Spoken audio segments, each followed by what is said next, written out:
Tem quantas hipóteses pro fim do universo? É o Big Freeze, que é Big essa. Freeze, Big Rip e Big Crunch. Isso. E o Bounce, né? É. E o Bounce, que o pessoal fala, né? Que não vai ter, né? O Bounce, ele é tipo um caso à parte do Crunch, não é? É, porque aí... ele voltaria cíclico. Seria Ele é universo cíclico, isso, é. Só que eu acho que o Big Freeze é o mais... Assim, é o menos dramático, na verdade. Porque imagina se a gente começa a descobrir hoje que o universo tá regredindo e voltando tudo e, sei lá, daqui a 13,7 bilhões de anos, eu ia ficar, mesmo que eu não fosse mais estar aqui de jeito nenhum, mas eu ia ficar um pouco triste pelas futuras gerações humanas. Porque existem muito mais seres humanos que ainda vão existir do que existem hoje. A gente é tipo um momento na história da humanidade só. Exatamente. Né? Então, fico triste pelos nossos futuros conterrâneos humanos. O Big Rip é que ele vai expandindo até tudo se arrebentar, né? É. O Big Crush é esse que volta, o Big Freeze é o do congelamento, então, morte térmica. Boa. Nesse lance de viagem espacial aí, o que você mais quer ver? Olha, eu tava lendo quando eu li brevemente sobre a hipótese do Berserk, né, de resposta do paradoxo de Fermi. E um dado que me chamou a atenção é que mesmo com viagem espacial em velocidade convencional, tipo as que a gente hoje teria tecnologia para fazer, em cerca de 30 a 50 milhões de anos a gente conseguiria colonizar a galáxia. Pelo menos ter estabelecido presença em todos os setores, na maior parte dos sistemas estelares e tudo mais. Eu não acho que isso é impossível para a humanidade. Só que eu vou falar, eu não acho que isso é possível para a humanidade. Eu queria que todos vocês colocassem um asterisco mental depois de humanidade. Porque eu não acho que vai ser a humanidade de carne e osso que vai concretizar esse efeito. Boa. Eu acho que faz parte da evolução natural, talvez, da nossa espécie, ou melhor, não natural da nossa espécie, que talvez robôs assumam o nosso lugar, inteligências artificiais. Então eu acho que o futuro da exploração espacial de longo prazo e longas distâncias está muito mais com seres de silício, ou tipo placas de silício e coisas do tipo, do que com seres humanos. É que é uma boa, né, para essas viagens longas aí, colocar. Robôs só precisam de energia, eles não comem, eles não se cansam de trabalhar. Não sente dor, não sente saudade. Dor, não precisa respirar. Não sente saudade, é bom.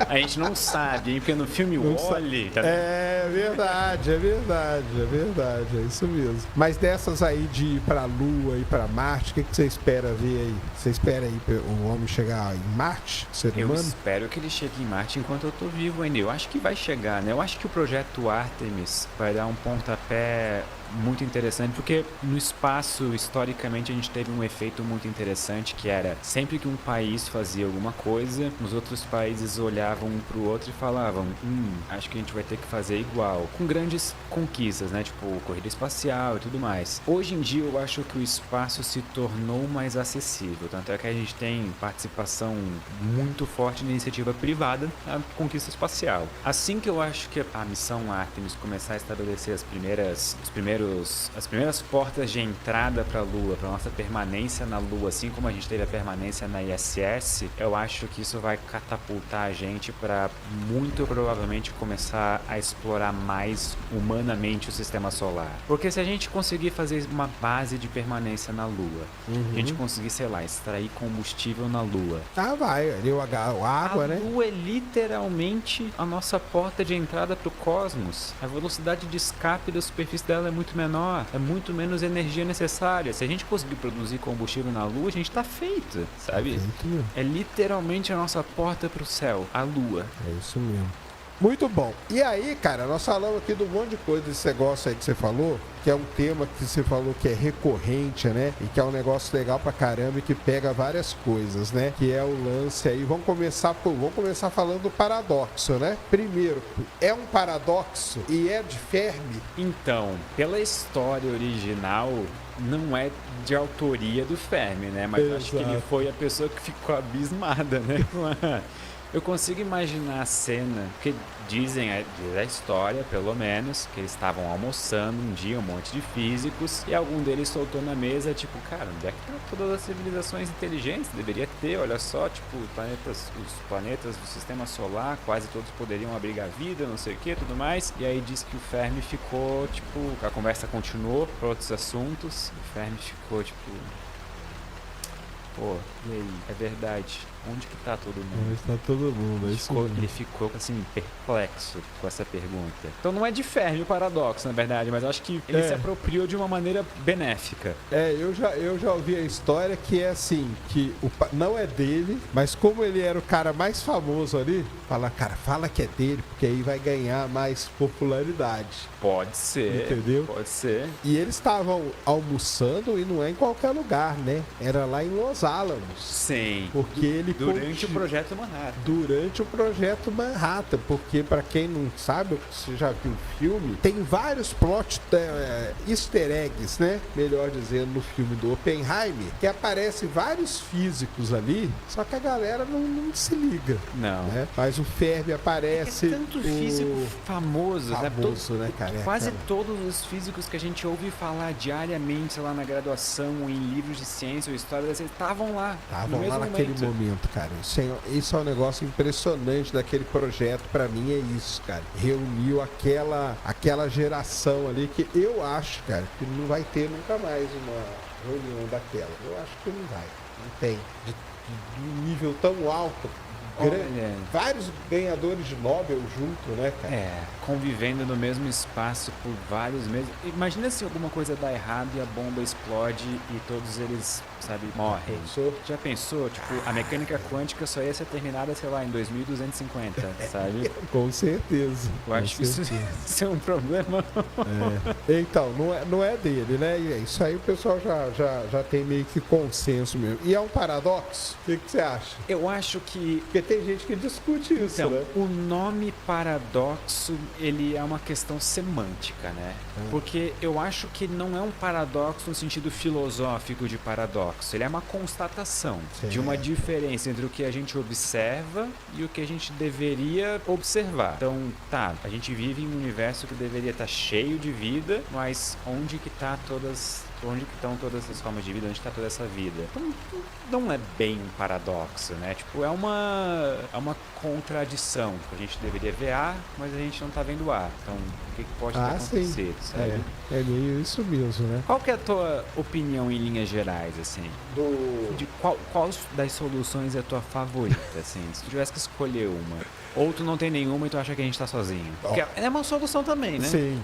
Eu assim, porque até pra... Vamos pegar aqui pro pessoal até pra esclarecer, né? Quando a gente fala do paradoxo de Fermi, galera, a gente tá falando de civilizações, né? Sim.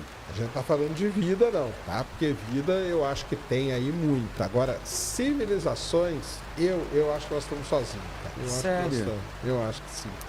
Assim, eu não posso discordar com dados, sabe? Eu não tenho como. É uma discussão. Então, sabe, a gente realmente pode ficar... Mas vamos ser a solução que eu acho mais interessante é a Floresta Negra, cara. Eu acho que ela é a mais assustadora. Né? Ela e a hipótese do Berserker. Explica essa aí do Berserker, qual que é? A do Berserker, ela... Sabe as máquinas de von Neumann? Não, que a ideia... Explica aí pra galera. Assim, existe uma ideia, que é aquela ideia de que a gente pode, por exemplo, colonizar a galáxia... Só antes, né? Vamos explicar aqui pro pessoal o negócio seguinte. Quando eles postularam, vamos dizer, essa constatação, esse paradoxo, começou uma busca atrás de respostas para eles. Sim, uma busca ferrenha. E começou a ser levado a sério, inclusive. Isso, que ela vai até hoje, né? Então, a partir daí começam a surgir várias e várias teorias ou hipóteses para explicar o porquê do paradoxo. Na verdade, ele não tem uma resposta, mas o que a gente lê e o que a gente estuda são as N diferentes maneiras de explicar. Todo dia surge uma nova.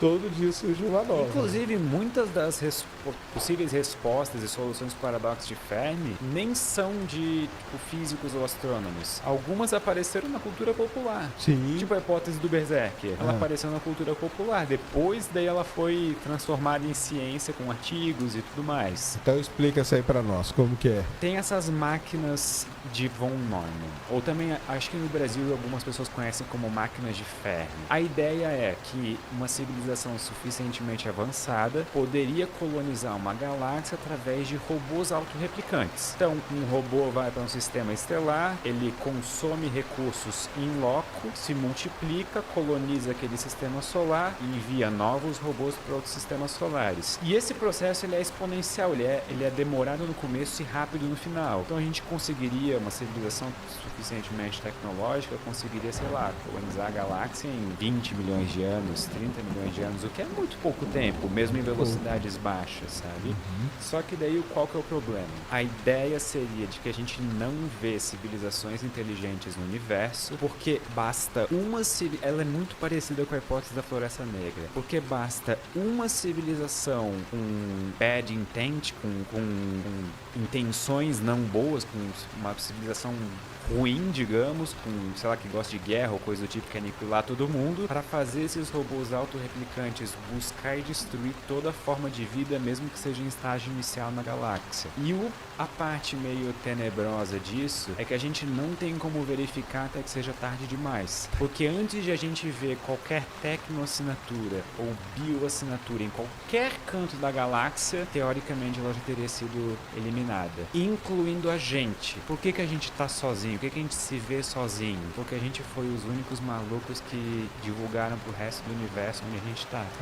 Então, de acordo com a ideia do Berserker, quem sabe a gente já está na mira.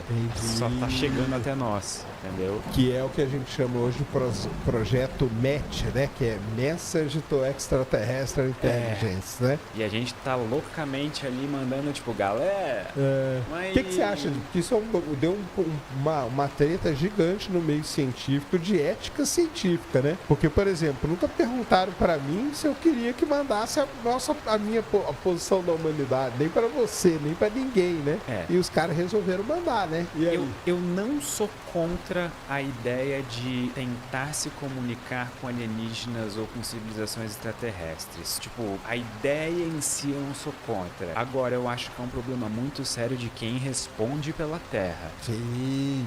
Quem que vai fazer essa comunicação e com qual intenção, sabe? Tipo, é um órgão governamental de qual governo? E se esse governo tiver interesses diferentes do, sei lá, da galera que tá aqui vivendo comigo, sabe? No meu país. Certo, tipo, claro. Quem que vai responder pela Terra? O que que a gente vai fazer quanto a isso? Então, pra mim, essa questão é a mais complicada. Mas eu vou ser sincero que eu não acho que a hipótese do Berserker seja talvez verdade.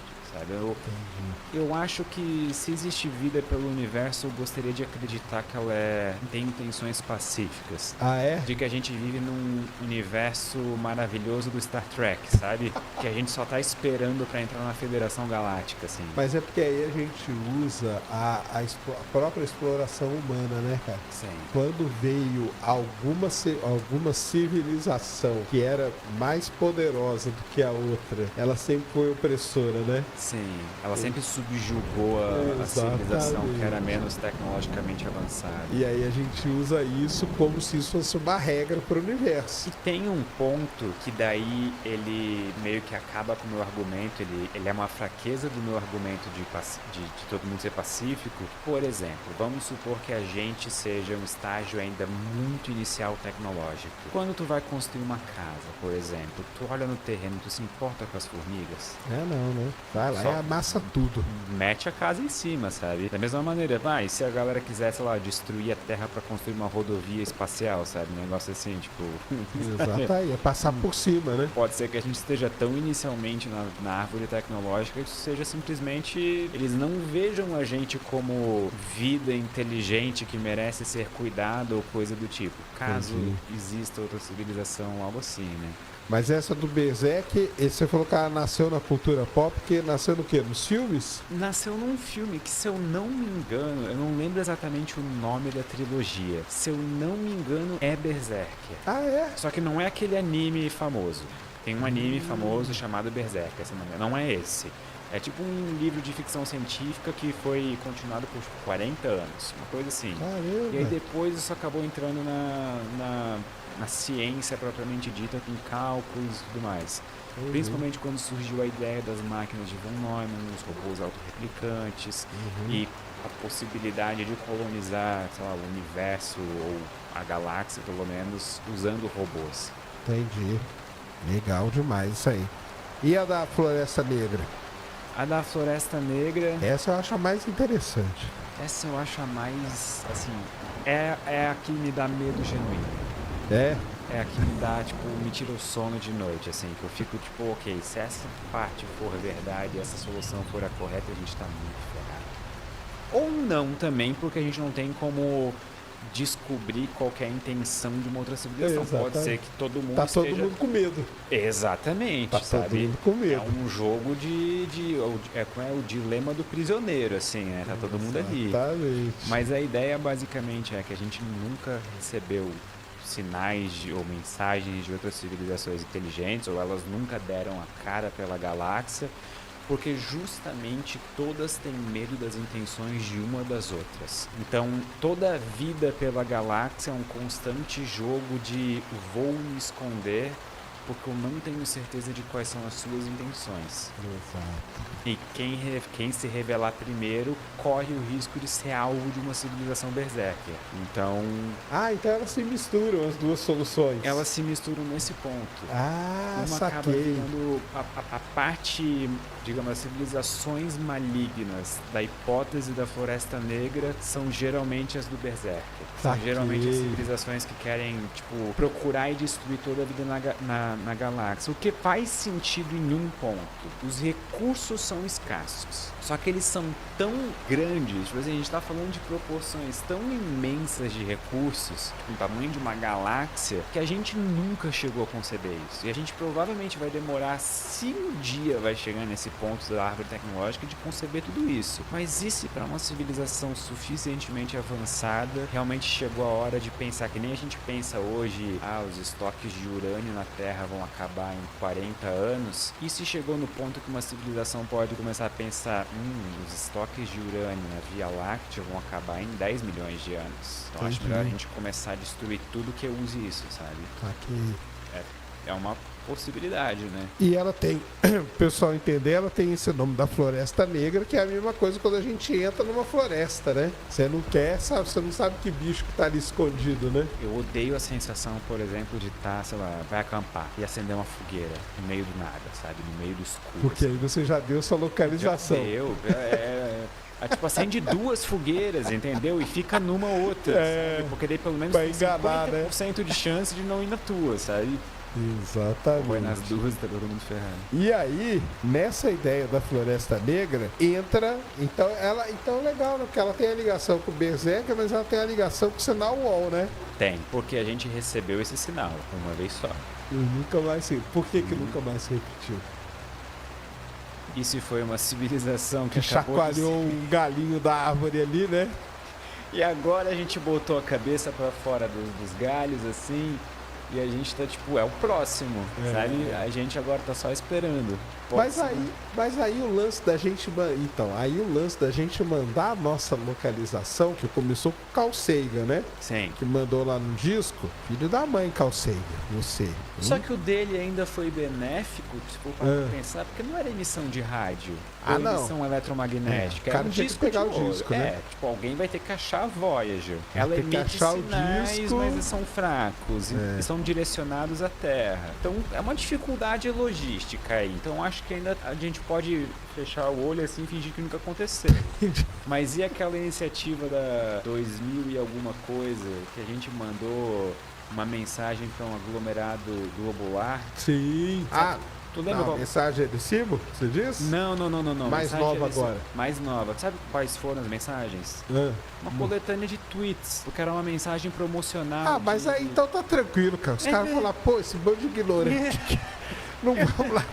Deixa eles mesmos vão se matar um dia. Então, tipo assim, a gente faz Os caras estão uma brigando por comunicação- One Piece, cara. Imagina pega a treta do One Piece e manda pra civilização. Na hora que a civilização vê, vai lá, o quê? Os caras estão brigando por One Piece, cara. A gente não precisa ir lá matar esses caras, não. De jeito nenhum, eu vou passar longe, vai que passa pra todo mundo, sabe? Tipo, Exatamente, esses caras eles vão se matar. Mas então, Porque aí ela junta com a do Berserker, né? Que a gente tá mandando sinal. Se o Berserker diz que todo mundo é todo mundo mal, e aí? Então, mas o Berserker não diz que é todo mundo mal, tá. que só precisa de Uma uma. ser mal. E aí a gente começa a entrar num jogo de probabilidades. Certo. Por exemplo, se eu tô numa sala com 50 pessoas, concorda comigo que, mesmo sem conhecer ninguém, existe uma probabilidade não nula de alguém ali ter Claro. umas intenções não tão boas, digamos, sabe? Por própria, sei lá, natureza humana, coisa do tipo. Então já começa, sabe, a ficar... Imagina se a gente tem 1000 civilizações na galáxia e 999 são boas que nem a gente. Mas basta uma, né? Aquele 1%, sabe? Só aquele...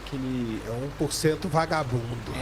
Exatamente. Literalmente nesse caso. Então, aí é complicado. E a gente mandando, né?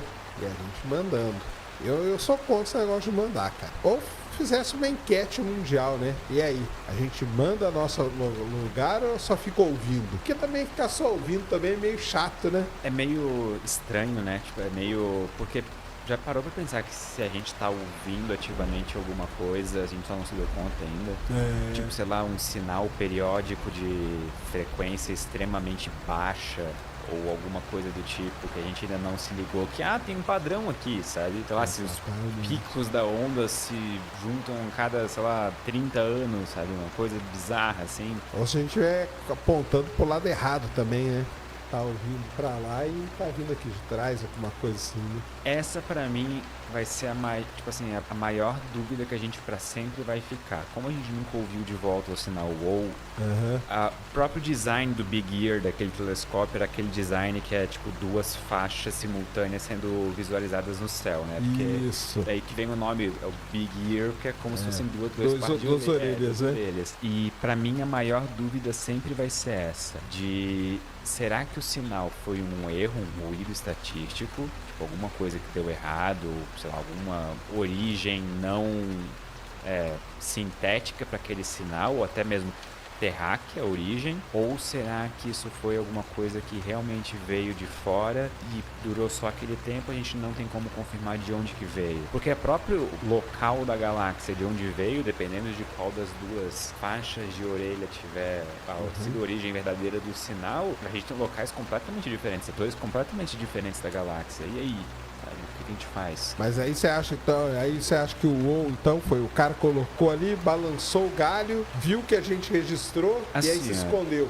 Por tudo que eu li para fazer o vídeo do sinal WoW, eu tenho opinião pessoal de que eu acho que até hoje é a melhor evidência de vida fora da Terra. Não acho que é uma prova, não acho que é uma mensagem que veio de alienígenas. Mas assim, se a gente tem um lugar para começar a procurar, eu acho que o sinal WoW talvez seja o melhor até hoje.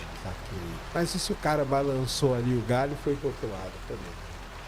Imagina, pode ser uma tática também, né? Imagina assim, ó. A tática das duas fogueiras lá. Aí só tem que criar uma hipótese, cara, pra solução do paradoxo de Fermi, ó. A teoria das duas fogueiras. Aí, ó. Eu tenho uma ideia ainda melhor. A gente descobre vida fora da Terra, a gente vai até eles, emite um sinal e sai correndo, sabe? Entendeu? A gente bota a cabeça pra fora do galho neles e volta pra Terra correndo. Mas aí é muito arriscado, né? Tá doido. Então, a gente soluciona o problema, a gente vê o que acontece. Se eles morrerem dentro de 50 milhões de anos, a gente sabe que tem uma civilização maligna na galáxia, entendeu? Matemática muito simples. Exato. Então é isso, né? Os caras se esconderam e a gente... Então vamos ver, né? O que vai acontecer. Mas o paradoxo de Fermi, ele cria várias outras coisas também, né? Tem os filtros, né? O dos grandes filtros também é uma das minhas particularmente favoritas, porque eu acho que ela é uma das mais baseadas em ciência bruta, né? Sim. Que são, tipo, a ideia de que o surgimento da vida, desde o próprio surgimento da vida, a biogênese, o momento em que partículas elementares viram vida, até o momento em que a gente surge com uma civilização altamente tecnológica, existem diversas etapas no processo que funcionam como se fossem filtros mesmo, tipo, algumas passam, algumas não passam. E dependendo da onde a gente estiver no filtro, ele pode estar na nossa frente ou atrás da gente. E dependendo toda descoberta que a gente fizer envolvendo vida fora da Terra, daqui em diante, coloca o filtro em algum lugar. Ou na nossa frente ou atrás. E nenhuma das duas é boa. Porque, por exemplo, se ele estiver atrás de nós, ele responde o paradoxo de Fermi sem querer. Ele Sim. diz que a gente está Acabou, sozinho porque Ninguém passou pelo ninguém filtro, passou, né? provavelmente só a gente. E se ele estiver na nossa frente, bom, talvez a gente não vai passar tão cedo, né? Porque imagina, é uma questão verdadeira. Tipo, imagina que toda civilização inteligente surge, desenvolve física quântica, cria bombas nucleares e se aniquila. Mas você sabe que isso o pessoal tem colocado na equação de Drake agora, né? Sim. Que é o fator de autodestruição. E tem que ter. Mas na original não tinha, né? Na Ele original não levou em tinha consideração. longevidade só, né? Não Não tinha autodestruição. E aí o pessoal que começou a pensar no paradoxo de Fermi, criar essas coisas, falou, cara, mas tem aí a autodestruição. Aí os caras se criam guerra e tal e se autodestrói. Eu acho que o Michael Shermer, aquele filósofo, ele tem uma das melhores estimativas numéricas de qual que é o tempo médio de duração de uma civilização.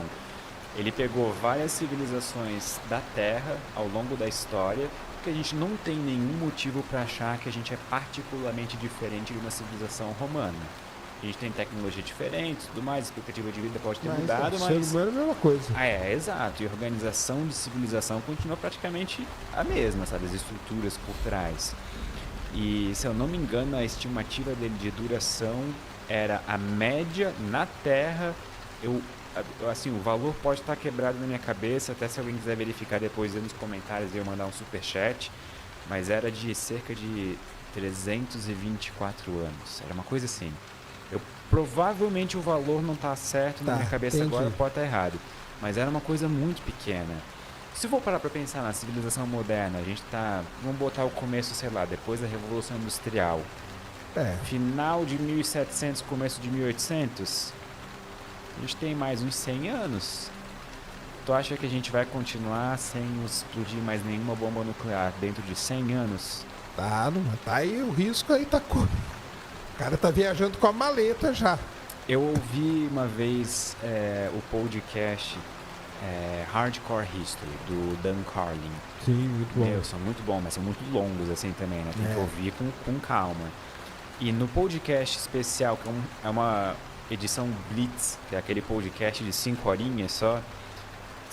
Que é a versão curta do podcast dele. Ele tem um comentário que eu achei muito legal, que é: a era nuclear, ela não acabou com o fim da Guerra Fria. Ela começou com o desenvolvimento da primeira bomba atômica e ela continua até agora. A ameaça de aniquilação mútua da civilização humana continua até os dias de hoje. Só que, por exemplo, eu sou de uma geração que eu não vivi isso na pele diariamente. Os meus pais viveram. Tu provavelmente viveu também. A minha mãe fala que quando ela era criança ela via muito filme, TV e coisa assim, e o sonho dela era ter um bunker. Era, porque os filmes pós-apocalípticos Sim. eram muito famosos, né? The Day After. Day After foi um filme, cara, quando eu vi assim, eu falei, caramba, cara, se for isso aí, nós estamos ferrados. Exato. A gente nunca vai passar por um negócio desse, sabe? Tipo, no sentido de a gente não vai ter capacidade de vencer um negócio desse. Sim, com certeza. E tu confia o suficiente na humanidade hoje? Nem um Tipo, pouco, né? Então, eu não confio nem um pouco mesmo. Se eu tenho medo terrível assim que eu tenho, é esse aí mesmo. É da autodestruição por meio disso aí. eu tô lendo um livro no momento chamado O Precipício. Ele não tem versão em português ainda, então em inglês é The Precipice. Ele é um livro sobre crise e risco existencial. Crise existencial literalmente no sentido de coisas que ameaçam a nossa existência. E o autor se propõe, na duração do livro, avaliar analiticamente, cientificamente, o que pode colocar a nossa existência em risco, qual que é a probabilidade disso acontecer. E isso é um campo de estudo relativamente novo, porque não era levado muito a sério pelas pessoas, tipo, tá, por que eu vou estudar motivos de a gente, sabe, acabar podendo... É isso que eu falei, né? Quando o Drake, depois a gente fala da equação de Drake, pessoal, mas quando o Drake bolou a equação dele, ele não colocou esse fator. E aí, com o avanço, o pessoal falou, calma aí, porque tem um negocinho aqui que você não tá levando em consideração. E esse autor coloca chance de extinção humana nos próximos 100 anos em 1/6. Caramba! É alto demais pra mim. É alto pra caramba. Não tô confortável com esse valor, sabe? É muito grande. Então, Doideira. roda aí 6 civilizações, uma delas não vai passar, sabe? Então, a gente talvez tenha uma resposta do filtro. Esse seria um grande filtro, né? Esse seria um Autodestruição, grande né? filtro. E pode ser, na verdade, que esse seja o primeiro dos grandes filtros tecnológicos, porque a gente tem inteligências artificiais gerais vindo aí. Alguns autores, tipo Nick Bostrom, por exemplo, eles afirmam que isso pode ser o fim da humanidade, pelo menos como a gente conhece. Outras pessoas que pode ser um recomeço, que talvez a gente, tipo, como seres humanos de carne e osso, fique para trás e a gente gere nossos sucessores, digamos. Aquele negócio de meio que Deus ex machina, sabe? Sim, sim. Que é um negócio, também um outro... Mas eu tenho mais medo de bombas nucleares do que de inteligência Bomba nuclear, com artificiais. certeza. Bomba nuclear vai ser um fim trágico demais, né, cara? Tá louco, tá doido. Mas é porque são vários filtros, né? Em Sim. cada etapa da vida vai tendo filtros, né? Só entre o espaço de a vida surgir com a biogênese até o espaço de surgir uma civilização tecnologicamente avançada, são 9 filtros. É se eu 9, não me que é engano. aquela lista que o cara fez, né? São 9. Isso. E assim, cada autor bota os filtros onde ele quiser também, né? Porque é um Exatamente. campo de estudo em ascensão, em desenvolvimento. Então, tem um filtro que vai da abiogênese ou de moléculas essenciais para a vida para o mundo de RNA, depois que vai para unicelular, multicelular, e assim vai, continua a lista. Reprodução, propagação, né, da espécie, e vai indo, né? E por isso que em 2000 e... Quando que foi o ano que... Lembra daquele meteorito marciano que acharam na Antártida? Pô, Que... 1996. 96, que tinha o ALN supostos... 74001, que era o micróbiozinho que o Fantástico mostrou também. O Fantástico mostrou na televisão. Aliás, esse meteorito ele é muito importante para a volta da exploração marciana, sabia, né? Por quê? A exploração marciana, a gente foi Projeto Marine e Projeto Viking. Depois do Projeto Viking, a gente não achou vida nem nada, ficou parada a exploração de Marte. Aí ela foi voltar em 97, aí mandaram sonda, as sondas se perderam e tudo, e ela foi voltar em 97, graças a esse meteorito. Porque ele viu aquelas estruturas ali, ficou aquela dúvida, pô, será que aquilo ali é vida ou não é? Bem, cara, tá na hora da gente voltar lá. E aí voltou a exploração marciana por causa daquele E meteorito. o chato é que é totalmente inconclusivo, né? Tipo assim, não tem como tomar conclusões com base nesse meteorito, né? Tipo, ele nem pra sim nem pra não. Ele é simplesmente, não dá pra fazer dados com isso aqui. Não tem, é isso mesmo. E aí por isso que resolveram voltar a explorar Marte. Aí começou os rovers e tal, que é essa era que a gente vive hoje. Então foi aquele meteorito lá. E esse meteorito foi importante para iniciar essa discussão do grande filtro de uma maneira mais desenfreada. Sim. Porque foi ali que começou a galera a perceber, pera, vamos supor então que a gente vá para Marte e ache vida microbiana fóssil. Cara, isso não é uma boa notícia. Isso significa provavelmente que a gente passou pelo grande filtro e a gente está sozinho. Agora vamos supor que a gente encontra vida, sei lá, multicelular. Cara, então talvez o filtro tá na nossa frente ainda. Então, Nós vamos passar. nenhuma resposta é uma boa resposta. Não é uma boa, Eu tive né? um amigo uma vez que me falou uma frase que ficou comigo, presa, que é: não faça perguntas para as quais você não quer saber a resposta, sabe? E aí eu fiquei pensando, cara, mas eu quero saber a resposta, eu tenho essa curiosidade, então qualquer, mesmo positivo ou negativo, eu quero saber se a vida existe ou não Em fora do outro universo. lugar, né? É. E outras coisas que esse paradoxo criou também, né? A gente pode dizer que é desmembramentos, né? Sim. Porque aí nesses estudos aí das civilizações e tal, surge o cara lá na Rússia, o Kardashev, né? Que é um negócio legal pra caramba aquilo lá das civilizações A também, né? sacada dele em 1960 e alguma coisa de categorizar civilizações com base no uso de energia e dividir em 3 tipos ainda, né? É. São os 3 tipos, assim, olhando em retrospecto, óbvios, sabe? Sim. Mas, pô, foi uma sacada genial na década de 60. Exato, né? Você vê que lá o cara já estava preocupado com isso, né? Agora, sabe, uma coisa que me intriga em tudo isso, cara, é porque que tudo aconteceu na década de 60, né? Foi um momento maravilhoso, né? Porque o Drake é daquela época, o Fermi foi mais ou menos nessa época. O Fermi foi um pouco antes, né? Mas o Drake é dessa época da equação, o Kardashev é dessa época também. E aí tudo acontece ali, dali, quando explode, né? Eu tenho opinião de que acontece hoje em dia ainda, a gente só não deu tempo suficiente para consolidar o fato.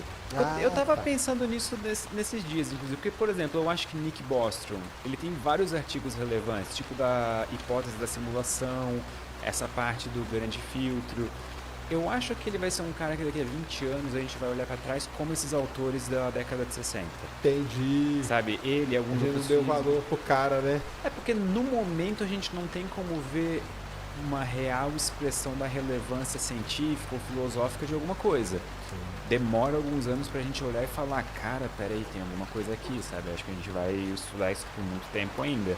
Eu acho que esse tipo de coisa acontece. Mas realmente a década de 60... Foi. Será que tem algo a ver com o momento cultural da época, assim, a contracultura? Sim, né, cara? Ou... Eu não sei por que é. Tem que pesquisar isso aí. Porque então, um dos desmembramentos é o Kardashev, né? Sim. Que é com as civilizações lá, que é explorar a energia do planeta, depois do Sol e depois da estrela e depois da galáxia, né? Uhum. Você fez um vídeo disso aí também, Fiz né? um vídeo Que é disso legal também. pra caramba, dicas de passagem, que é sensacional. E você acha que a gente vai chegar em qual nível? Nós... Olha, eu sou um otimista por natureza. Então eu acho que a gente chega pelo menos no 2. No 2? Pelo menos no 2. Eu sou muito otimista por natureza. Eu preciso deixar isso claro sempre que eu falo sobre essas coisas. Eu sou muito otimista. Então a minha opinião não é a da maioria nesse caso, sabe? Mas e a gente tá em qual? Tem umas... pessoal, 0784 é um número que é 07. 07, mais ou menos. Só que a gente pode pular, assim, a gente vai dar um pulo muito grotesco de 07 para 1 se a gente conseguir fazer fusão nuclear a frio, né? Sim. Porque daí instantaneamente a capacidade energética da humanidade dá um salto assim que a gente nunca antes na história viu, né? Tá, mas aí a gente não consumiu os recursos, né? O lance dele era consumir o recurso, porque também o negócio do Kardashev é dramático, né, cara? Por que não consumiu o recurso todo do planeta, né? Sim, mas aí a categorização original do Kardashev é com base em potência de energia. Ah, então, sim. primeiro começa com 10 na 16 watts, depois 10 na 26 watts, depois 10 na 37 watts. Eu fiquei muito triste que ele botou uma potência a mais no último, assim, podia ser tipo de 10 na 10 em 10 na 10, sabe? É, assim, não, mas ele foi dar um pulo maior, né? Então, pra ele, tudo que importa é energia. E aí tem uma coisa peculiar, que eu lembro, assim, na época da pandemia, que tava todo mundo muito tempo em casa, e algumas discussões surgiam, tipo, tinha discussão do gasto energético com Bitcoin. Sim. E aí eu tive um pensamento interno que eu não verbalizei ele, mas eu acho que, por exemplo, quando a gente fala em escala de Kardashev, não importa o uso da energia. Então o que importa é usar a energia. É só. Então a gente consegue imaginar uma civilização hipotética, tipo 2 na escala de Kardashev, que usa toda a energia disponível da estrela só para minerar Bitcoin, sabe? Caramba. Isso é uma possibilidade, porque a única coisa que importa é o gasto energético. O Kardashev nunca diz como ele está sendo gasto. Ah, sim. Ele só coloca as potências energéticas. Coloca o número, né? Exatamente. Se a gente atingir o número, a gente virou a chave. Então a gente precisa, como humanidade, gastar energia se a gente quer avançar na escala de Kardashev. Porque se tu for parar para pensar, uma coisa leva a outra. Então, se a gente está gastando energia para manter funções humanas, significa que a gente está tirando e extraindo essa energia de algum outro lugar. E outro ponto do grande filtro, escassez de recursos. Sim. Por exemplo, nossas reservas de urânio, mais uns 60, 70 anos, com sorte assim, se a gente não descobrir novas maneiras de fazer energia de uma maneira Mas aí eu sou o advogado do Hélio 3, cara, na Lua. Pegar o Hélio 3 lá para fazer a fusão nuclear aqui. E tu acha que... Ah, tá, isso que eu ia perguntar. Tu acha então, tipo assim, que a gente usar o Hélio 3 para fusão nuclear aqui, lá, ou só, tipo assim... Eu acho que pode começar aqui, né? E depois, provavelmente, se ele tiver colonizado, ir para os outros lugares, né? Mas ele aqui já vai ser um uso sensacional. A única coisa que eu fico muito triste com fusão nuclear é que aquela tecnologia que todo ano tá 10 anos no futuro, né? Todo ano eles renovam o prazo. Eles veem. É igual o supercondutor lá, né? Que a cada 2 anos aparece Um novo. Um novo aí e não dá certo. Foi né? igual até então o lançamento do James Webb, né? Que todo ano é ano que vem. Agora felizmente, ele tá no... James Webb, eu tenho uma das maiores vergonhas que eu já passei ao vivo. Ao vivo não era, né? Era gravado, mas eu fui no programa do Rony Von em 2016 e ele falou assim, e o James Webb? Eu falei, nossa, nós estamos super felizes, cara. Ele vai ser lançado em 2018. Toda vez que eu vejo aquilo, cara, dá vontade de eu sumir. Mas é que na época era o que falavam, cara. É o que falava na época. Mas né? que bom que demorou e deu tudo certo. Deu, e Porque agora tá aí, ó. se fosse rápido e desse errado, a gente ia estar muito triste. Claro. Então, todo dia a gente descobre algo novo graças ao James Webb. Obrigado, James Webb. É isso mesmo. Então o próximo aí sai amanhã, que é o que você veria se viajasse na velocidade da luz. Que a gente fez um shorts, aí o Pedro falou, vamos fazer um roteiro longo agora. Mas você acha que a gente vai viajar até que porcentagem? Olha, acho difícil, hein? Atual tá em qual, hein? Se a gente fizer as contas. É muito baixo, né? Muito baixo. Que a gente pegar as naves aí... Não é 5% com aquela Breakthrough Starshot, com a vela solar, não chega até 5%? Mas aí ela tem que ficar pronta, né? Ela tem que existir, né? Mas assim, tecnologicamente, o que seria viável, assim, eu acho que uns 5%... Mas aí tinha um problema, né? Que é frear. Porque o lance da Breakthrough Starshot era mandar ela para a próxima bezinha. Sim. E aí, que legal e tal. Aí um cara pegou um dia, escreveu um paper no Archive lá e jogou lá. Cara, muito legal isso. E frear ela. Aí os caras começaram a falar, não vai frear, vai passar direto. E aí é que vem a pergunta, tipo, 5% da velocidade da luz, essa nave passando por um planeta, tirando uma foto, a gente ia ver o quê? Um borrão, tipo um negócio assim? Então, mas é aí que tá, porque tem a questão da construção espacial, né? Porque Sim. tudo vai começar a contrair. Só que começa um outro efeito, que é o efeito de Penrose. E aí é como se as coisas estivessem girando. Então você veria as coisas normal. Porque o fóton que está aqui demora mais para chegar do que o que está aqui. Então ele faz meio que uma curva assim. Saquei. Aí ele está contraído, mas nós não veríamos contraído. Então daria para tirar a foto do planeta lá. Daria para tirar foto Numa do boa. planeta. Sim. Sairia o planetinha Sim. lá. Sim. Olha Eu aí. nem sabia desse efeito Penrose. Eu fiquei tipo, uau, realmente. Sim, E você sabe que o Breakthrough Starshot, quem bolou foi o Stephen Hawking, né? Sim, ele estava junto no board, né? Ele que bolou essa ideia lá. Só que não viveu. Você acha que vai vingar isso aí? Eu acho que velas solares, assim, tecnologicamente são viáveis, né? Eu não vejo... Não, os caras já lançaram algumas. Então, eu acho três. tipo assim, que elas já são, tipo, provadas pelo menos a parte assim, prova de conceito. Sim. Acho que funciona. Agora, se a questão dos freios não funciona, tipo aquele negócio, né? A gente vende a nave, mas não escreve, o freio não tá incluso, sabe? Então talvez a gente tenha que usar laser, Mas sei o lá. pessoal, então, mas o pessoal sabia, a Breakthrough ela levaria tipo um chipzinho, uma coisa bem pequenininha, que ia ser uma câmera, um negocinho, É né? tipo, é nada, basicamente. Ela só nada. levando a vela, basicamente, vela. né? Tipo, E aí a gente colocaria grandes lasers nas maiores montanhas da Terra, ficaria atirando nela, que aí ela ia ganhando devagar e sempre, né? Aquele efeito, né? Ela ia ganhar aceleração até chegar nos 5%. quantos anos seria de aceleração até 5%? Aí a Roberta vai responder. Nossa. Eu não faço ideia. Eu fazer aprendi as com contas. você que é 1 ano pra chegar na velocidade da luz. Caindo? Caindo, Eu Esse aprendi dado com é o muito Pedro legal. isso. Eu falei, caralho. Realmente. Daí tem que fazer as contas. Quando a né? gente Os para caras pra têm. pensar nos números, às vezes nessas contas básicas, assim, mas a gente coloca isso em números, fica Sim. tipo, cara, eu não sabia que era tão pouco. Sim. Mas tudo bem, conseguir uma aceleração de 1G por 1 ano não é fácil. Vamos lá, não vai. É isso. Nem a Terra mesmo não consegue, né? Porque você não consegue. O máximo é a velocidade de escape, né? Então, mesmo Sim. na Terra, mesmo se a Terra fosse, tipo. Você não ia chegar. Só que vamos supor que a gente usasse, sei lá, foguetes nucleares.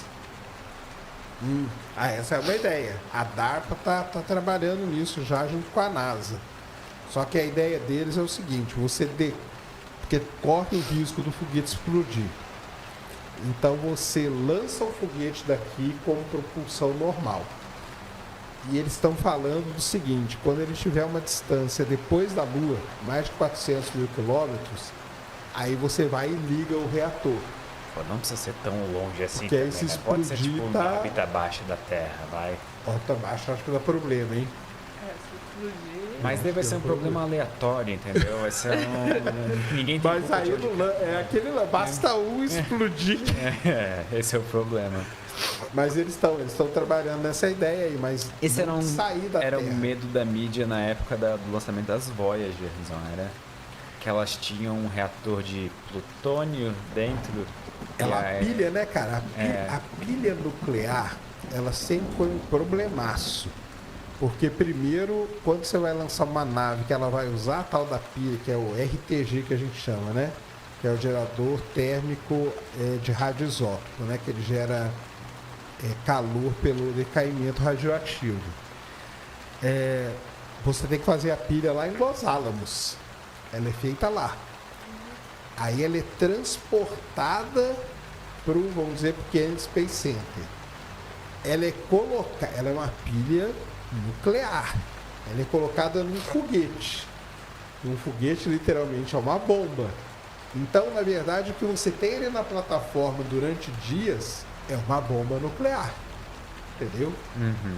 É uma ogiva nuclear, só que exposta para o mundo inteiro ver. E o protocolo de segurança, cara, são uns calhamaços desse tamanho, assim. O Alan Stern, que é o cara da New Horizons, que foi para Plutão, ela usou pilha nuclear. E ele conta no livro dele, cara, o trabalho que é para fazer aquilo, cara. E o protocolo, acho que era 1.300 páginas. Tipo, um trabalho, só pra eu entender, tipo assim, não é um trabalho tecnológico, é um trabalho burocrático político, burocrático político. assim. Saquei. Porque você põe ela num foguete. O foguete ele tem chance de explodir. Sim. Se aquilo lá explode com uma bateria nuclear junto, É uma bomba suja. é uma bomba, entendeu? Vai ali metade da Flórida pro saco, entendeu? Num negócio desse. Então, os rovers, né? O Perseverance foi. Também foi uma baita burocracia para isso, entendeu? Tanto que quando eles lançam uma nave, isso o Alan Stern que conta, né? Quando eles lançam a nave e ela já está no ponto seguro, eles fazem todo um ritual de queimar esses calhamaços de coisa de segurança. Eles põem tudo numa fogueira, dançam em volta, fazem um ritual lá maluco, Que massa. Porque é um negócio que, assim, tá tudo pronto, mas ainda não saiu o protocolo de segurança, porque é um negócio terrível. A Cassini foi assim também, e o da Cassini tem a história da bateria dela chegando no Kennedy Space Center, que era tipo 3 pessoas só que estavam habilitadas a mexer com aquilo, cara. Ninguém mais podia pôr a mão naquilo. Porque os caras com aquele maior cuidado, que é uma bomba nuclear, né? Basicamente é uma bomba. A diferença entre um foguete e uma bomba nuclear é o destino, né? Sim, é um pra cima, outro pra baixo. isso só muda mesmo. a trajetória. Mas é um negócio muito complicado, tanto que eles tentam ao máximo não usar. Então, mesmo essas que vão... Porque a gente tem um limite. No sistema solar, a gente consegue ir até Saturno, até Júpiter, com energia solar. Depois daí a Depois radiação não dá. fica muito baixinha, muito teria baixa. que ter um painel monstruoso, ia ficar economicamente inviável. Aí você tem que meter a pilha nuclear ali, o RTG nela. E aí é que é o problema, né?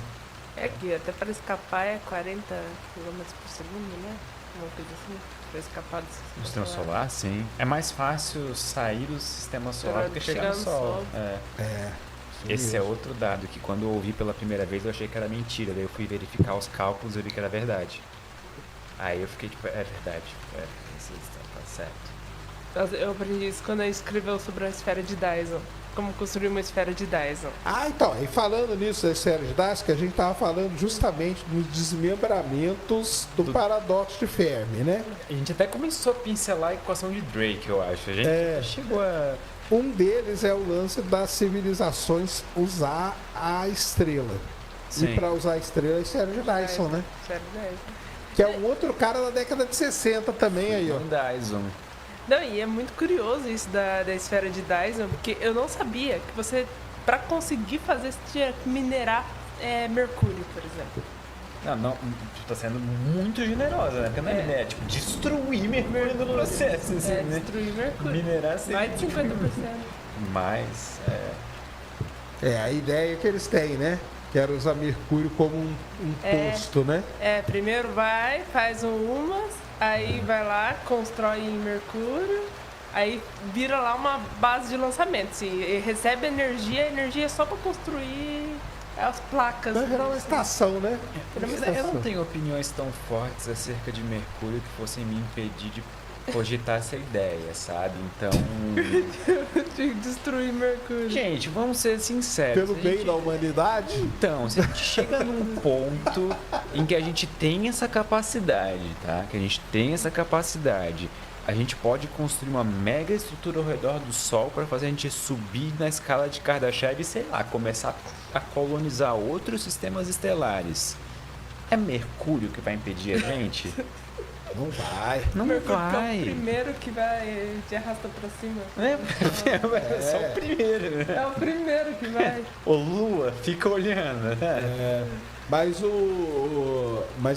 isso é porque a esfera de Dyson, ela não precisa ser completa também, né? Tem um número X de painéis que você pode pôr, né? Tanto que aquela ideia, né, de uma esfera, uma casca esférica nem dá certo. Porque qualquer coisinha... Ela é instável, né, ela é gravitacionalmente. instável, Tipo, qualquer coisinha, um massadinho, pronto, já era. Acabou. E aí no lance da esfera de Dyson, lá em 2015, a TEB, lembra da TEB, né? Tabata Boyajian descobriu aquela estrela. Lembra da estrela A dela? estrela de Tebe, A sim. estrela de Tebe. Eu lembro do número dela até hoje. KC 8462852. Eu fiz tanto vídeo dela que eu lembro até hoje. Foi ali que a esfera de Dyson voltou à tona. Sabe por quê, né? No artigo científico, ela lista todas as hipóteses. Pode ser cometa, pode ser um planeta que foi destruído, pode ser uma nuvem de gás da estrela, pode ser não sei o quê. E ela coloca como última coisa, ela colocou isso no artigo. Esfera de Dyson. Ela colocou.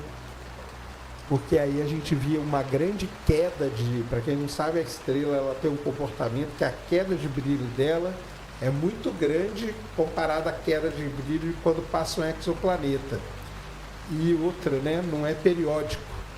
Sim. Então caía, depois não caía, e o pessoal chegou até a desenhar como que seria a esfera de Dyson ao redor da estrela para ela ter aquele comportamento dela. Sabe, fizeram uma modelagem inversa ali. E a modelagem bate, assim? Ela é pelo menos... Faz sentido, assim? Ou é... Fazia sentido. Fazia meio sentido. Ia ter um lado dela que ia ter muito mais desses painéis, um outro muito menos e tal. Os caras fizeram Porque lá. eu lembro que eu li o artigo do Dyson original para tipo, fazer o roteiro tanto do sinal WoW quanto na época da escala de Kardashev. E eu lembro que ele falava que um dos problemas da esfera de Dyson completa, a que envolve completamente a estrela, é que na visão dele na época isso tornaria a estrela invisível para nós. Só que depois novos cálculos são feitos, é impossível esconder calor no universo. Tu vai ter algum tipo de emissão eletromagnética. Mas aí a gente teria que observar ela tipo com um infravermelho. Infravermelho, exato. E nessa, por exemplo, na estrela de Teb, a gente não deveria ver infravermelho também por essa condição?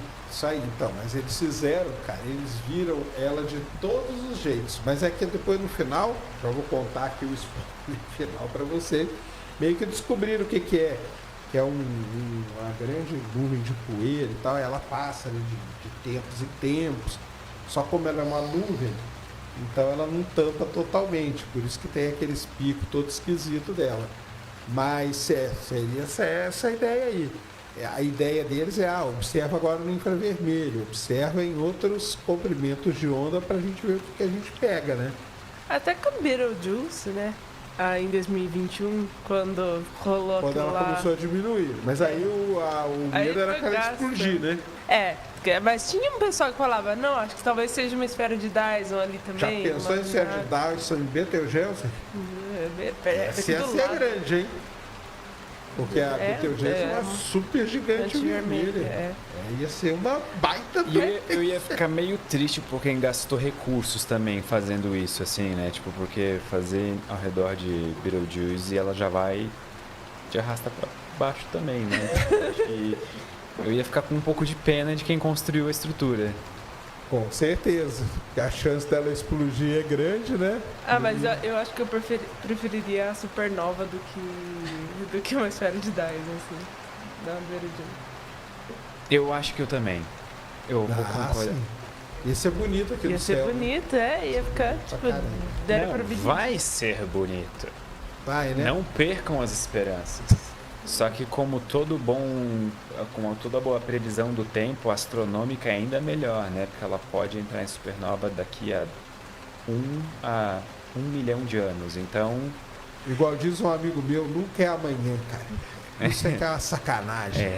Nunca é assim, vai acontecer tal coisa, é amanhã, se prepare. Não, é 20 mil anos, é 30. Ele fala, eu sei, cara, que isso não é nada no universo, mas, pô, podia ser amanhã, né, cara? Não, pelo menos uma coisa, né? uma bad vibe que eu tive foi quando eu tava escrevendo do Imortal. Aí uma das partes é quando a Beetlejuice finalmente explode. E aí é tipo 70 mil anos daqui pra frente, assim, eu fico tipo, meu Deus, velho, que triste. Eu queria ter visto. Eu queria ver isso também, cara. Porque imagina, tu olha pro céu e tem tipo uma coisa tão brilhante quanto a lua cheia de noite, assim, é uma estrela, sabe? Sim. Não, De dia também, né? De dia, de daria noite. pra ver de dia ela, Ia ser um espetáculo, mas aí tem aquele tempo, né? Tem aquela duração. Ela também. ia fazer sombra visível, porque Vênus também faz sombra. Dá pra tirar a foto, por exemplo, e mostrar a linha de sombra de Vênus, mas ela ia fazer uma sombra tão visível quanto a da Lua. Já pararam pra pensar um quão maluco é isso? Fazer uma fonte pontual no céu, gerando uma sombra em seres humanos na Terra de noite. Tipo, caramba! É muita coisa. Ia ser assustador pra gente, né? Imagina os caras que viram aquelas de 1054. Por isso que eles desenharam em tudo que era lugar, em pedra, em tudo. Cara, desenha esse negócio aí que um dia alguém vai achar esse desenho. E é por isso que eu não julgo nem um pouco ou estranho culturas antigas que falavam de eclipses como fenômenos sobrenaturais e que ia acabar o mundo. Porque realmente é uma experiência visceral. Cara, a gente vê, eu vi isso aí agora, você viu o total, cara. Você vê Na hora que você faz o buraquinho aqui, ó, e vê a sombra É muito louco. que ela reflete a fase do eclipse, imagina o cara no meio de uma floresta amazônica que seja. Imagina, com aquele monte de coisinha ali que ele está acostumado a ver a sombra normal. De repente acontece o eclipse e ele vê um monte de meia-lua ali. Cara, isso é pra ficar maluco, cara. Você acha que é o fim do mundo mesmo, cara. Tipo, o mundo vai acabar real, assim, pra eles. Tanto que né? na hora lá do eclipse eu fiquei gritando, pessoal, não tem mais volta, pessoal. O mundo acabou. Só Deus Já Porque é. o eclipse foi visto como o fim do mundo em várias culturas aí, né? Sim. Em várias culturas. Ou maus presságios, né? Tipo, sempre tava Sempre mau envolvido assim, presságio, com essa exatamente. conotação meio pesada, sabe? O meu é mal presságio porque eu nunca consigo ver um eclipse. Porque é sempre nublado. Sempre. Tá, tinha que ter ido com a gente lá pra jogar. Vamos, nós, ó, já convidei o Pedrão Ela pra não gente ir pros devia ir com Estados vocês, Unidos. porque ela vai fazer o céu ficar nublado, entendeu? Não convida a Hobbs. Se onde ela vai e o céu fica nublado, não convida ela. É, mas é porque ela é astrônoma, né? O problema, cara, de ver fenômeno astronômico com astrônomo é que tem uma maldição. É. E quando você reúne muito astrônomo, aí a chance de dar errado. O próprio eclipse de Sobral, né? Que, tipo, tava nublado, tava chovendo. Aí, do nada, tipo, aí deu certo. assim. Mandaram os astrônomos embora. Cara, vamos dar uma volta ali, ó, na cidade do lado. Pra gente fazer um experimento aqui. Depois vocês voltam. Volta. Porque lá em Príncipe não deu, né? É. Lá no outro não lugar deve, não porque- deu. É, mas de Sobral também tava chovendo no Tava dia, chovendo né? no dia. E Sobral acabou no fim nem sendo escolhido como final, né? Tipo assim, acabou dando certo aqui. Só que ele não foi quando tinha os dois locais, o Príncipe era preferido, não era? Tanto que a galera toda foi lá. O Edson foi pra sim, lá e tudo. sim. Mas lá eles se ferraram. Sim, daí Porque sobrou lá só não- aqui. É porque deu tinha mais pra ver, astrônomo também. Aí, ó. É. Isso aí. Não dá. E os astrônomos, aí tem o nível do astrônomo ser famoso.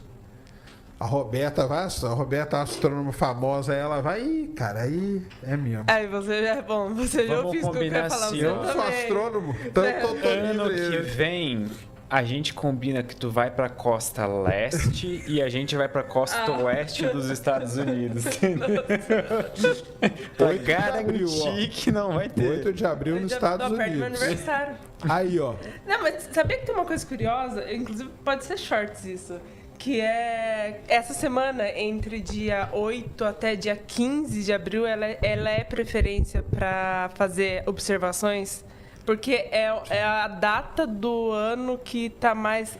O Tá clima. zicando demais o eclipse. Porque Não agora tô. tu falou que é a melhor data pra observar no ano. Para fazer observações observações em pelo geral. mundo. Ah, Pelo tá. mundo, Ok. porque é um momento em que, pelo menos em questão de temperatura, o planeta está mais estabilizado. Sim. Você fazer uma observação em São Paulo, no Chile ou nos Estados Unidos, na hora de você fazer as correções ali por temperatura, você não quase não precisa Tipo, fazer. aberração cromática de cor, assim, de tipo, coisa assim. É tanto que o EHT, todas as fotos, é sempre nessa semana.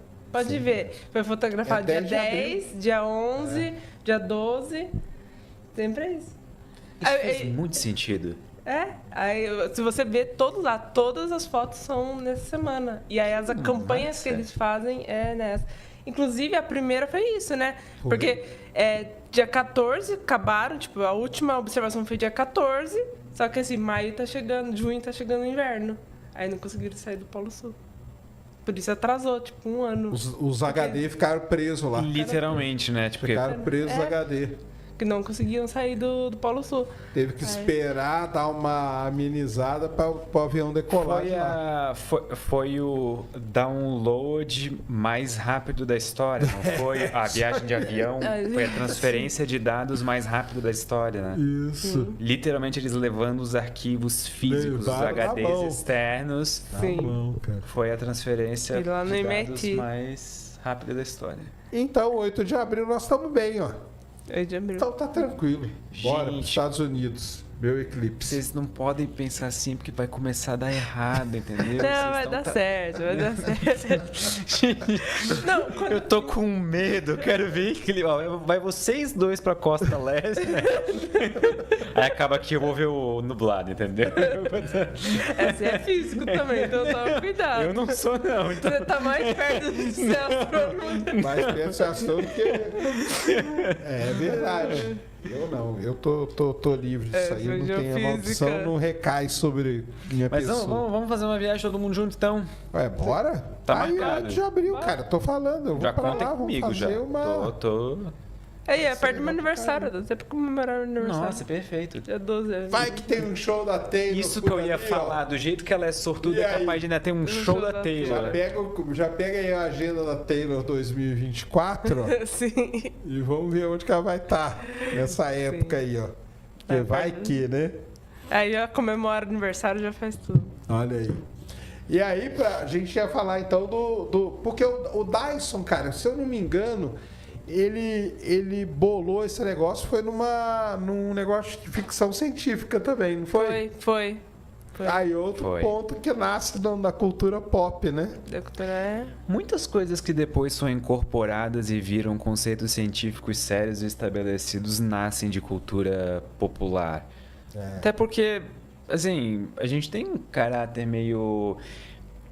Eu vou usar a palavra retrógrado, talvez não seja o melhor uso da palavra, mas meio retrógrado na ciência, do tipo... A gente espera as coisas pelo menos aparecerem no mundo das ideias, ou pelo menos sim. fora da ciência, para depois pensar seriamente naquela coisa, sabe? Isso é meio ruim, né? Isso é meio, tipo... um lado meio negativo de como a ciência é feita, como existe um estigma em torno de alguns assuntos, de alguns tópicos nas pessoas de ciência, sabe? É muito louco você ler Guerra dos Mundos, né? Que é final de 1800.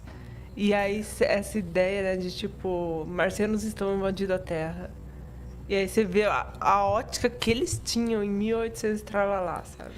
E eu fico perplexo que quando... Foi o Percival Lowell, não foi? Que olhou para Marte, viu os canais, e ele não teve outra ideia. Ele falou, é água. É uma civilização extraterrestre. Mas na verdade a história do canal ela começa lá na Europa com o Schiaparelli.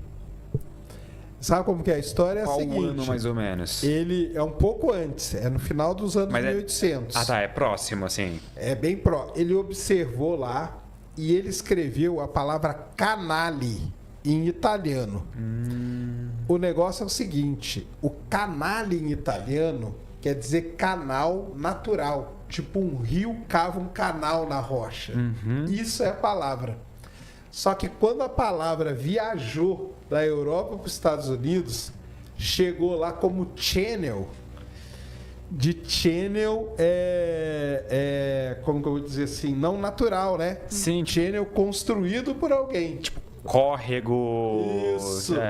E aí, quando o Lowell ele olha lá e vê os risquinhos, ele fala, caramba, cara, porque o telescópio do Schiaparelli era muito ruim, o do Lowell era muito melhor. E aí ele vê e fala, caramba, tá aí os canais que o cara via lá. E aí ele via as manchinhas andando de um dia para o outro. O que era aquilo? Os oásis, cara. Então a civilização ela puxava a água daqui e depois puxava a água dali e depois de cá e tal. E a ideia do Lowell era essa, cara. E ele passou meses e meses desenhando Marte todo dia. Todo dia. Eu tenho um livro dele. É legal pra caramba, cara. É um negócio sensacional que o cara fazia. E ele não era astrônomo, ele era empresário. Ele era só um entusiasta, assim, né? Ele era empresário, construiu lá para observar Marte e depois para achar o tombo ou achar Plutão. Porque a outra fissura dele era com o planeta X. Que para ele existia um outro planeta. A gente tem que observar até achar. Porque quando ele contrata o Clyde Tombaugh para ir lá observar. Mas ele era o cara da grana. Entendeu? Eu lembro... a gente estava fazendo um roteiro sobre descoberta de planetas, gravitacionalmente e tudo mais. Eu lembro do nome do Clyde Tombaugh, só que eu não lembro exatamente qual planeta que era. que ele estava em busca, ele tem uma chapa fotográfica. É Plutão, É Plutão? Plutão. Ele conseguiu fotografar Plutão, só que ele conseguiu. não se deu conta.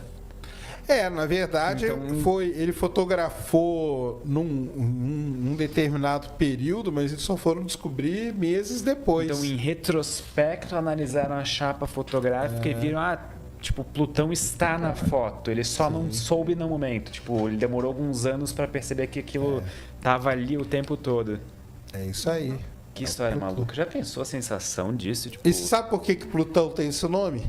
Você sabe que Plutão foi o primeiro que era. Agora não é mais planeta, né? Pra Tá. mim é. Pra mim, no meu coração, ele é Pra também. mim é, sempre vai ser. é só eu que não gosto dele como planeta, pô. Então. Porque Fala, Plutão pode- foi o único planeta descoberto nos Estados Unidos. Já começa por aí. Sim. Nenhum outro, Urano e Netuno foram descobertos na Europa, não foi nos Estados Unidos. E aí eles fizeram um concurso, o americano adora isso, né? Para ver quem dava o nome. Só que era obrigatório ter P e L, por causa do Percival Lowell. Legal. Legal. Porque era uma homenagem que eles iam fazer, qualquer nome, você podia mandar qualquer nome, mas tinha que ter P e L, porque era uma homenagem pro cara que bancou o telescópio que descobriu Plutão. E aí ganha lá o da menininha, né? A menininha inglesa lá, 13 aninhos, que mandou o nome e tal. Legal. Poxa, que massa. É legal pra caramba. Fica aí uma dica de um vídeo, cara. Eu já fiz. Só que meu vídeo é bem ruim. Mas façam.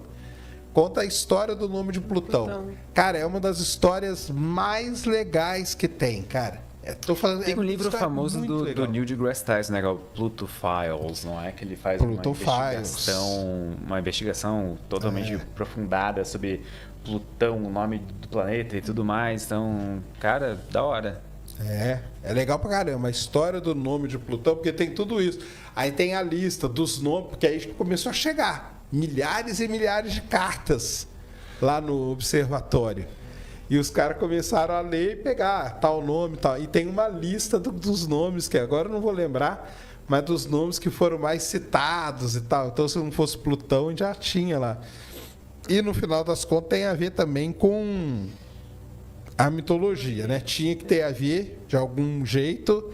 Tinha algumas regras, né? Tinha que ter PL, tinha que ter a ver com mitologia. Então tinha lá. E a menininha, cara, novinha lá da Inglaterra que ganhou o prêmio lá. Que eu nem lembro o que era também. Mas ficou Pô, legal. tem que pra ter um caramba. prêmio além de nomear um planeta.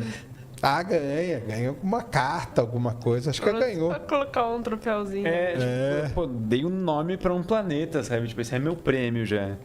E aí depois vem o Mike Brown, anos depois, e mata, né? Aí ele escreveu um livro, How I Killed Pluto. Como eu matei Plutão. Que é Era só quando... de Mas é raiva. curioso esse negócio de planeta X, né? Porque antes era Plutão, agora é o planeta X, o É o nome. real né? oficial, né? É, agora. Que inclusive tem um pessoal que acha que é buraco negro, assim, né? Tipo, tem até um artigo, que é muito curioso o artigo. Que E ele até desenha o buraco Ele negro na desenha, folha, o tamanho que ia ser. vai ser desse tamanho aqui, ó. Esse é o tamanho do buraco negro. Eu acho muito curioso aquele artigo. Né? Boa Mas você sorte viu, pra até achar. falando nisso, já que você tocou no assunto, que saiu acho que hoje ou ontem, que na verdade o planeta 9 não deve existir. Tem um pessoal aí da física mostrando que na verdade aquele alinhamento todo que acontece seria uma das provas de uma MOND, de uma teoria modificada da gravidade. Isso voltou agora? Bom, não, isso aí nunca morre, né? Isso aí nunca Não, tipo, até morre e buraco volta, né? negro, tipo, Hã? Morre e volta sempre, né? Porque eu ouço falar de tem a mondes... galera que continua estudando os MOND, né? inclusive os artigos de buracos negros, uma das sessões é eles analisando se serve pra ser monde. É tipo, aí eles chegam à conclusão que não é, mas tipo, eles analisam, vão a fundo nisso, assim. Depois eu te mando aí, saiu acho que ontem Legal. ou hoje, que o planeta 9 aí, a MOND pode matar o planeta 9. Então é um negócio assim que os caras Eu escrevem. não consigo dormir muito tranquilo com a ideia de um buraco negro no sistema solar, sabe? Tipo, Ia ser bem petitiquinho. pior ainda. É, pior ainda. São os piores. São os piores. Mas será que tem? Não, né? Não vai ser um buraco Acho negro, que não, né? acho que não. Porque aquele negócio do Mike Brown também, eu acho muita forçação de barra. Para ser bem sincero, quem sou eu, né? Quem sou eu para falar com o Mike Brown? Mas ele escolhe muito bem aqueles objetos que ficam alinhados, né? Teve um cara que escreveu depois um artigo e falou assim, cara, por que você não escolheu esses outros desse outro lado aqui, ó? Aí é meio também, é o viés, né? Que o pessoal fala que ele tem um viés de observação muito grande. Que se ele olhasse dos outros lados, não teria nada daquilo e tá tudo bem. Sim. Mas aí ele olhou só para um lado, né? Então, sei lá, acho meio forçado. Quem sou eu, né? Para isso. E para terminar do paradoxo de Fermi, tem a equação do Drake, né? Que também é nessa época aí, né? 1960 e poucos, né? É tudo na mesma, A né? gente fixou na década de 60 hoje, sabe? A gente tá todos os Porque eu desenvolvimentos estava falando com o Pedro, por que é tudo na década de 60 essas coisas, né? O Dyson é da década de 60, o Drake é da década de 60, o Kardashev é da década de 60. O Wheeler é da década de 60. O Wheeler também, né? Que é o cara do buraco negro, né? Nomeou buracos negros, nomeou buracos de minhoca. Ah, descoberta de buracos negros também, tipo, a primeira evidência. Também, né? Será que foi isso? Os caras descobriram o buraco negro e falaram, agora pode ser que as civilizações, ó, possam Década de viajar 60, por aí. Acho que o Kerr também foi na década de 60, não foi? Eu quero, acho que é também, né?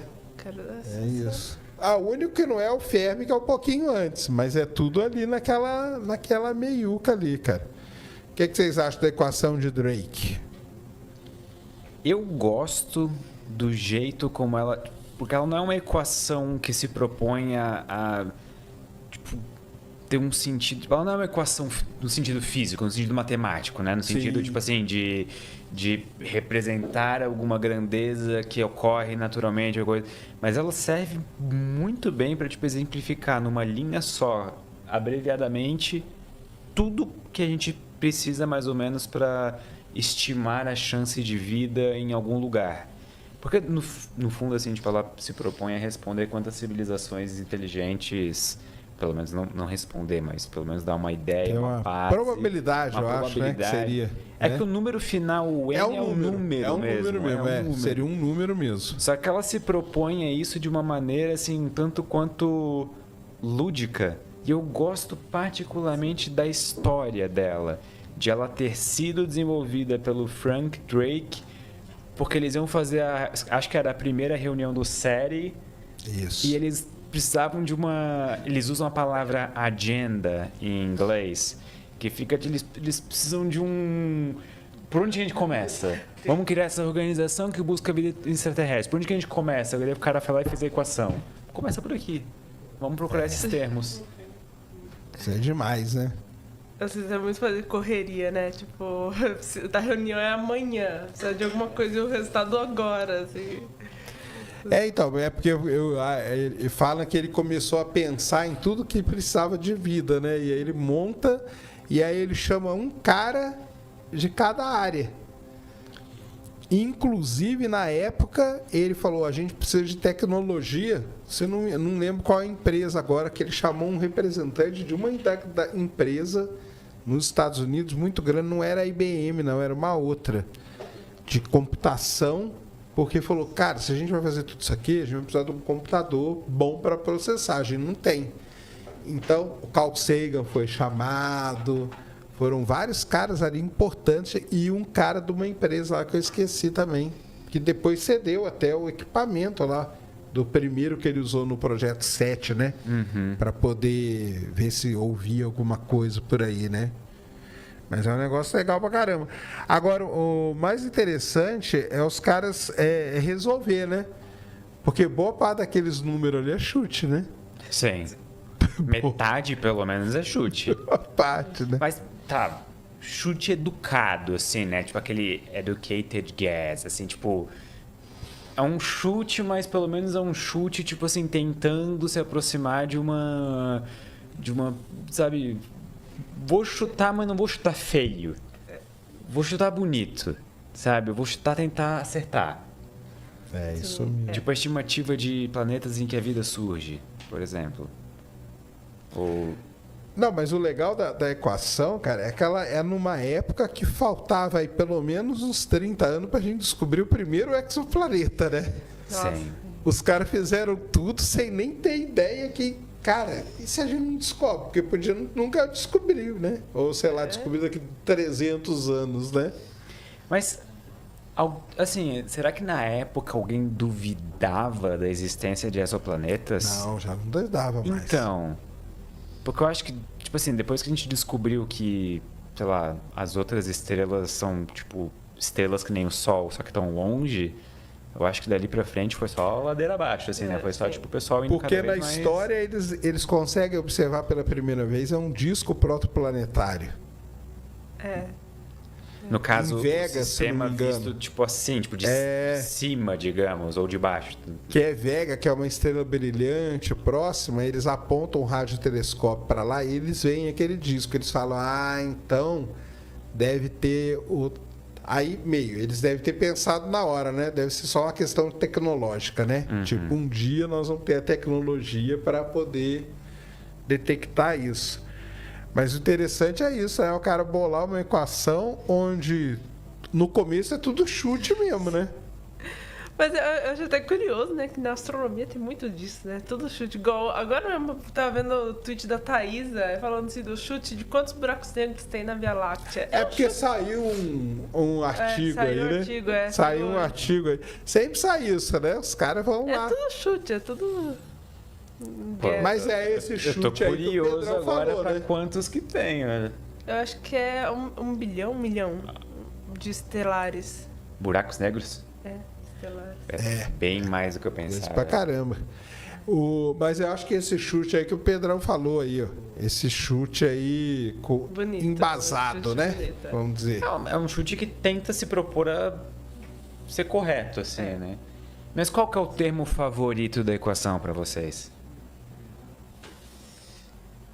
Ai, não sei.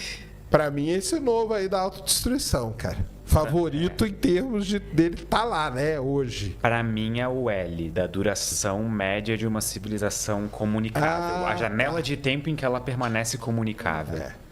Porque eu acho que esse é a incógnita verdadeira. Os restos a gente pode sempre descobrir com base em ciência e dados. Agora o outro a gente descobre quando a gente acabar. Sabe? A gente descobre no fim da humanidade. Vai ter que sobrar alguém pra contar, né? Exatamente. Então... Nossa, sim. Ou vão ter que deixar escrito em algum lugar, né? Durou tanto, né? E tem uma coisa curiosa, né? Tipo, isso de ser detectável que pode ser tanto na questão de biologia quanto na questão de tecnologia. E aí, tipo, na Terra é estimado que em 2100 seja quando a Terra vai começar a ter o sinal de tecnologia vai superar o de biologia. Tipo, sim. tecnoassinatura superando bioassinaturas. 2100 é tipo a estimativa atual, assim. Tipo, que atualmente a informação da biosfera é muito maior do que da tecnosfera. Quando a gente fala em informação da biosfera, por exemplo, a gente está falando, tipo assim, sei lá, de bioassinaturas na atmosfera, por exemplo, sei lá, gás carbônico, coisa do tipo, ou a gente tá Não, falando eles de... usam como que é o nome? Tipo, que biomassa do daquelas bactérias que só tem uma célula. Cianobactéria, né? Oceanos. Dos oceanos, que só tem uma célula, sabe? Sim. Que aquilo lá domina. Segundo o artigo, é isso que domina a Terra. Então, se você consegue estimar daquilo, é só, tipo... Unicelulares, assim. É unicelulares, Tá. E aí... Então, aí eles fizeram a estimativa de quanta informação tem nelas, assim, que é o que domina a biosfera. Segundo o artigo, né? E aí, eles calcularam e compararam com o que a gente tem na internet. E, assim, eles, tipo, trilhões de vezes, assim, muito mais na biosfera do que na internet. Caraca. Só que se continuar crescendo da forma como está crescendo atualmente, tipo, que está duplicando o número de Tipo, informações. considerando a exponencialidade. Em 2100, tipo, ultrapassa. Aí, quando olharem para a Terra, vai ver primeiro uma tecnoassinatura do que uma bioassinatura. Isso aí.